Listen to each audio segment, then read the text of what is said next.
കൊച്ചി കോർപ്പറേഷന്റെ വൈറ്റ്ല സോണൽ ഓഫീസിലെ ബിൽഡിംഗ് ഇൻസ്പെക്ടറായ സ്വപ്നയെ 15,000 രൂപ കൈക്കൂലി വാങ്ങുന്നതിനിടെ അവരുടെ കാറിൽ നിന്നായിരുന്നു വൈറ്റ്ല പൊന്നുരുന്നിക്ക് സമീപം വിജിലൻസ് അറസ്റ്റ് ചെയ്തത്.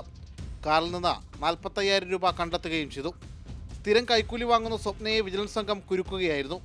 വിജിലൻസ് തയ്യാറാക്കിയ കൊച്ചി കോർപ്പറേഷനിലെ അഴിമതിക്കാരായ ഉദ്യോഗസ്ഥരുടെ പട്ടികയിലെ മുൻനിരക്കാരിയാണ് പിടിയിലായ സ്വപ്ന. കഴിഞ്ഞ 4 മാസക്കാലമായി വിജിലൻസിന്റെ നിരീക്ഷണത്തിലുള്ള സ്വപ്ന വൻതോതിൽ കൈക്കൂലി വാങ്ങിയെന്നാണ് വിജിലൻസ് നടത്തിയ പ്രാഥമിക അന്വേഷണത്തിലെ കണ്ടെത്തൽ.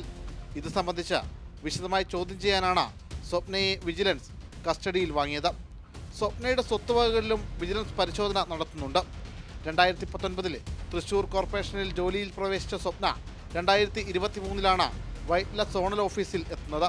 2019 മുതൽ 2025 വരെയുള്ള കാലയളവിൽ സ്വപ്നയും കുടുംബവും സമ്പാദിച്ച സ്വത്തുവകകളും അത് വാങ്ങാൻ ചെലവാക്കിയ പണത്തിൻ്റെ സ്രോതസ്സുമടക്കം പരിശോധിക്കാനൊരുങ്ങുകയാണ് വിജിലൻസ്. അതേസമയം താനാണ് കൊച്ചിൻ കോർപ്പറേഷനിൽ ഏറ്റവും കുറവ് കൈക്കൂലി വാങ്ങുന്നതെന്നായിരുന്നു സ്വപ്നയുടെ മൊഴി. ബിൽഡിംഗ് ഇൻസ്പെക്ടർമാർ, ഹെൽത്ത് ഇൻസ്പെക്ടർമാരടക്കം കൈക്കൂലിക്കാരാണെന്നും ബിൽഡിംഗ് ഇൻസ്പെക്ടർമാർ കൂട്ടമായി കൈക്കൂലി വാങ്ങി വീതം വെക്കാറുണ്ടെന്നും സ്വപ്ന നൽകിയ മൊഴിയിൽ പറയുന്നു.